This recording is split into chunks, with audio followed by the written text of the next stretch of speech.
உலகத்துல இருக்க எல்லா தங்கத்தையும் உனக்கே தரமா.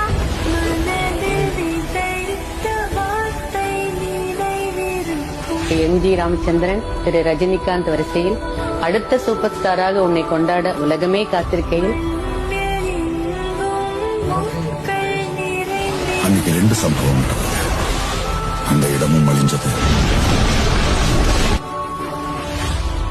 அவனும் எனக்கு ஒரு வாக்கு கூட நீ எப்படி வாழ போறியோன்னு எனக்கு தெரியாது. ஆனா சாகும்போது இந்த உலகமே மதிக்கிற பெரிய சுல்தானாவாதான் இருக்கணும்.